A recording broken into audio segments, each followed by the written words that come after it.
Hello दोस्तों। तो जैसा कि आपको पता है 1 फरवरी 2026 में हमारा यूनियन बजट आने वाला है। और ये जिस कंपनी की हम आज एनालिसिस करने वाले हैं उसका नाम है हिंदुस्तान एरोनॉटिक्स HAL। ये डिफेंस सेक्टर की कंपनी है, डिफेंस एंड एरोस्पेस। क्योंकि ये इसरो के साथ मिलकर भी अपना उसके भी मिशंस में पार्टिसिपेट करती है। तो अभी जो हम HAL की ऑर्डर बुक है वो है 1,80,000 करोड़ की। यहाँ पर मैं आपको दिखा देता हूँ। एंड इस यूनियन बजट में इस ऑर्डर बुक का जो एस्टिमेट है फाइनेंशियल ईयर 2026 के एंड में, यानी कि मार्च 2027 के आसपास जब टाइम आएगा तो हम देखेंगे कि इसकी ऑर्डर बुक लगभग 2.5 लाख करोड़ की हो जाएगी। यानी कि अभी इसकी जो बुक है, ऑर्डर बुक है, वो है 1,90,000 करोड़ की, जो कि 2.5 लाख करोड़ की हो जाएगी, जिसमें कि 60,000 करोड़ और ज़्यादा रुपए ऐड होंगे। यानी कि इसको इतने ज़्यादा, अभी तो इसके पास 1,90,000 करोड़ के ऑर्डर्स ऑलरेडी हैं जिसको इसे डिलीवर करना है, एंड 60,000 करोड़ के ऑर्डर्स और ज़्यादा इसमें ऐड हो जाएंगे। ऐसा क्यों है? क्योंकि यूनियन बजट में अभी जैसे इंडिया आत्मनिर्भर भारत को गवर्नमेंट प्रमोट कर रही है, सेल्फ रिलायंस की तरफ बढ़ रहा है, तो हमें अपने इंडियन आर्मी के लिए, एयरफोर्स के लिए, नेवी के लिए तेजस जैसे फाइटर जेट चाहिए। और वो फाइटर जेट कौन बनाएगा? वो फाइटर जेट बनाएगा Hindustan aeronautics limited. And Su-30 MKI जो कि हमने रूस से लिए थे, उनको अपग्रेड करना और जितने भी हमारे एयरक्राफ्ट्स हैं उनको मेंटेन करना, उनका ओवरहॉलिंग करना, टाइम टाइम पर रूटीन चेक करना, वो सब हिंदुस्तान एरोनॉटिक्स के अंदर ही आता है, वही ये सब करता है। तो अभी हम इस कंपनी की फंडामेंटल एनालिसिस करेंगे, then we will move and try to do some technical analysis. तो अभी अगर हम देखें, इस कंपनी का जो मार्केट कैप है वो लगभग 3 लाख करोड़ है, 3,02,098 करोड़। एंड यहाँ पर जो इसका स्टॉक पी है वो 35.7 है। एंड अभी जो इसका स्टॉक प्राइस चल रहा है वो 4,518 है। एंड यहाँ पर हम देख सकते हैं कि यहाँ पर जो ROC है, रिटर्न ऑन कैपिटल एम्प्लॉयड, वो है 3.9% एंड ROE 26.1%। दोनों ही नंबर्स एक्सीलेंट हैं यहाँ पर।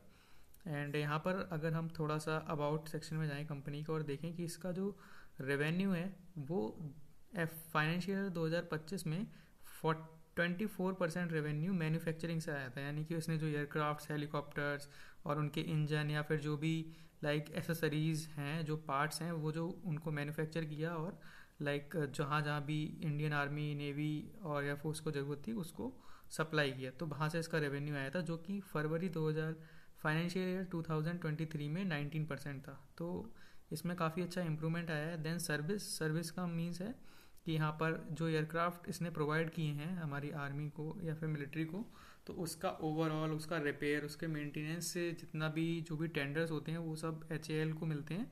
एंड उसके मेंटेनेंस से जो इसका रेवेन्यू आता है वो 70% है। देन बचा हुआ जो 6% रेवेन्यू है वो आता है HAL और इसरो दोनों पार्टिसिपेट करते हैं कुछ स्पेस प्रोग्राम्स में, स्पेस मिशंस में, तो वहाँ से ये 6% रेवेन्यू जनरेट करता है।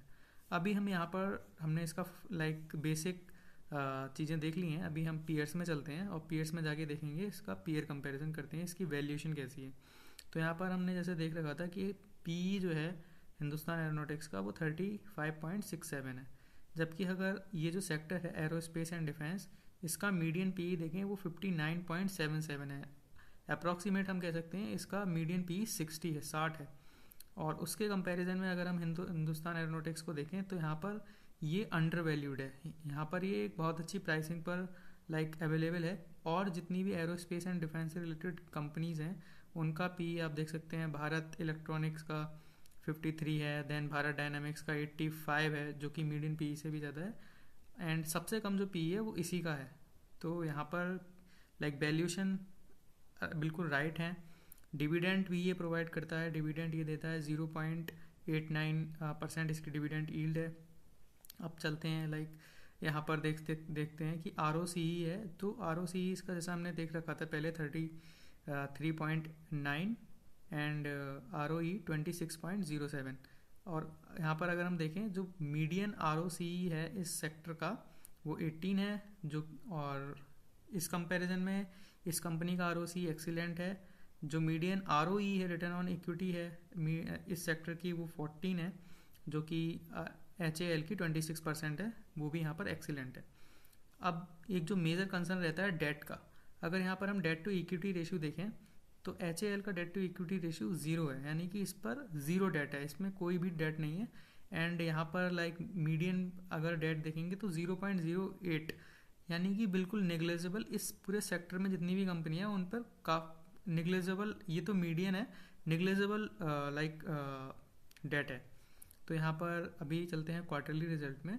एंड अभी इसका दिसंबर क्वार्टर का रिजल्ट नहीं आया है, जैसे ही आएगा मैं उस पर एक अपडेटेड वीडियो ला दूंगा।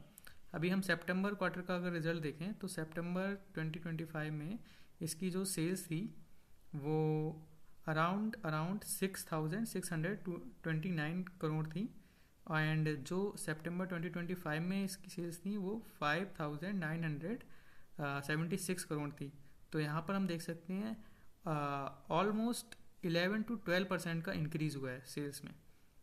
एंड अगर हम यहाँ पर नेट प्रॉफिट देखें तो नेट प्रॉफिट जो है सितंबर 2025 में 1,669 करोड़ था, जो कि सितंबर 2024 में 1,510 था। तो नेट प्रॉफिट में भी ग्रोथ है क्वार्टर ऑन क्वार्टर बेसिस पर, एंड सेल्स में भी ग्रोथ है क्वार्टर ऑन क्वार्टर बेसिस पर। तो यहाँ पर हम देख सकते हैं इसने कोई भी इंटरेस्ट पे नहीं किया, क्योंकि इसके पास लोन नहीं है, इसके ऊपर लोन नहीं है। अगर हम यहाँ पर प्रॉफिट एंड लॉस स्टेटमेंट में आ जाएं और यहाँ पर अगर हम देखें तो इसकी जो इस समय सेल्स है 32,000 करोड़, 32,105 करोड़, ये ऑल टाइम हाई हैं TTM में। एंड अगर मार्च 2025 का भी डेटा देखें 30,981 करोड़, तो ये भी सेल्स इसकी ऑल टाइम हाई पर है इस समय। सबसे ज़्यादा अभी तक की सबसे ज़्यादा सेल्स इसकी ये हैं 30,981, एंड जो TTM में हम देख सकते हैं 32,000 प्लस। एंड ये सारे फिगर्स करोड़ में। अगर यहाँ पर हम लाइक मार्च 2025 का नेट प्रॉफिट देखें वो भी ऑल टाइम हाई है 8,364, एंड TTM में अगर हम देखेंगे तो वो 8,469। तो net profit all time high. EPS 126 है TTM में, एंड मार्च 2025 में इसका जो EPS है वो 125.07 है। All time high EPS, all time high TTM, all time high sales, all time high. तो एंड जो इस समय इसका PE है वो जो डिफेंस सेक्टर है पूरा, डिफेंस एंड एरोस्पेस, उसके कंपैरिजन में कम है। तो ये अंडर वैल्यूड है और प्रॉफिट मेकिंग कंपनी है, काफ़ी अच्छा प्रॉफिट बना रही है। यहाँ पर अगर हम सेल्स ग्रोथ देखें तो सेल्स ग्रोथ यहाँ पर अपर डबल डिजिट में रहती हैं, यानी कि 7, 8, 9 इस तरह से रहेंगी, क्योंकि ये एक बहुत बड़ी कंपनी है तो इसमें ग्रोथ स्लो होगी, लेकिन ये बहुत स्टेबल कंपनी है। और लाइक ये इसको समझ सकते हैं आप कि लाइक ये TCS, रिलायंस, इन्फोसिस इस तरह की कंपनी के निफ्टी 50 में भी आती है। एंड यहाँ पर अगर कंपाउंडेड प्रॉफिट ग्रोथ की बात करें तो यहाँ पर कंपाउंडेड प्रॉफिट ग्रोथ भी लाइक प्रीवियस 3 ईयर्स का, 5 ईयर्स का काफ़ी बेटर है। और अभी हम अगर जाते हैं इसकी बैलेंस शीट में, बैलेंस शीट में जाकर अगर हम रिजर्व्स देखें तो मार्च 2015 में जो इसके रिजर्व हुआ करते थे वो 16,332, यानी कि 16,322 होते थे। एंड आज वो रिजर्व 36,780 हो गए हैं। एंड यहाँ पर अगर हम बोरोइंग की बात करें तो केवल 11 करोड़ की बोरोइंग है, कुछ भी नहीं है, नेग्लेजिबल, इसको ज़ीरो ही बोलेंगे, ज़ीरो बोरोइंग है, ज़ीरो लोन है इस कंपनी पर। एंड अगर हम शेयर होल्डिंग पैटर्न में जाएँ, इस इन्वेस्टर सेक्शन में जाकर शेयर होल्डिंग पैटर्न को चेक करें तो यहाँ पर देख सकते हैं प्रमोटर जो कि प्रेसिडेंट ऑफ इंडिया हैं, जैसे कि एक PSU बैंक है, PSU लाइक कंपनी है, तो प्रमोटर की जो होल्डिंग है वो 71.64 है। वहीं DIIs की होल्डिंग्स 88.64 है, एंड FIIs का 12% है। एंड देन रेस्ट जो बचा हुआ लाइक शेयर होल्डर है वो रिटेल पब्लिक है, जो कि 7.64%। तो ये तो रहे इसके फंडामेंटल। तो ये जैसे कि एक निफ्टी 50 की कंपनी है तो इसके फंडामेंटल को मैं रेट करूँगा वेरी गुड कैटेगरी में, क्योंकि इसके फंडामेंटल अच्छे हैं और इसका फ्यूचर इसको बहुत अच्छा है। ये इंडिया को लाइक सपोर्ट करने के लिए, इंडिया को लाइक वेपन प्रोवाइड करने के लिए इस कंपनी की हमें बहुत ज़्यादा ज़रूरत है। सो ये तो इसका फंडामेंटल एनालिसिस था। अगर आपको मेरी वीडियो पसंद आ रही हो तो please subscribe to my channel, because इससे मोटिवेशन मिलता है और अभी मेरा चैनल नया है तो मुझे आपकी सपोर्ट की ज़रूरत है। नेक्स्ट वीडियो में मैं इसकी टेक्निकल एनालिसिस एंड एक वीडियो मैं बनाऊंगा जिसमें मैं HAL और BEL दोनों का कंपैरिजन भी करूंगा। Thank you so much.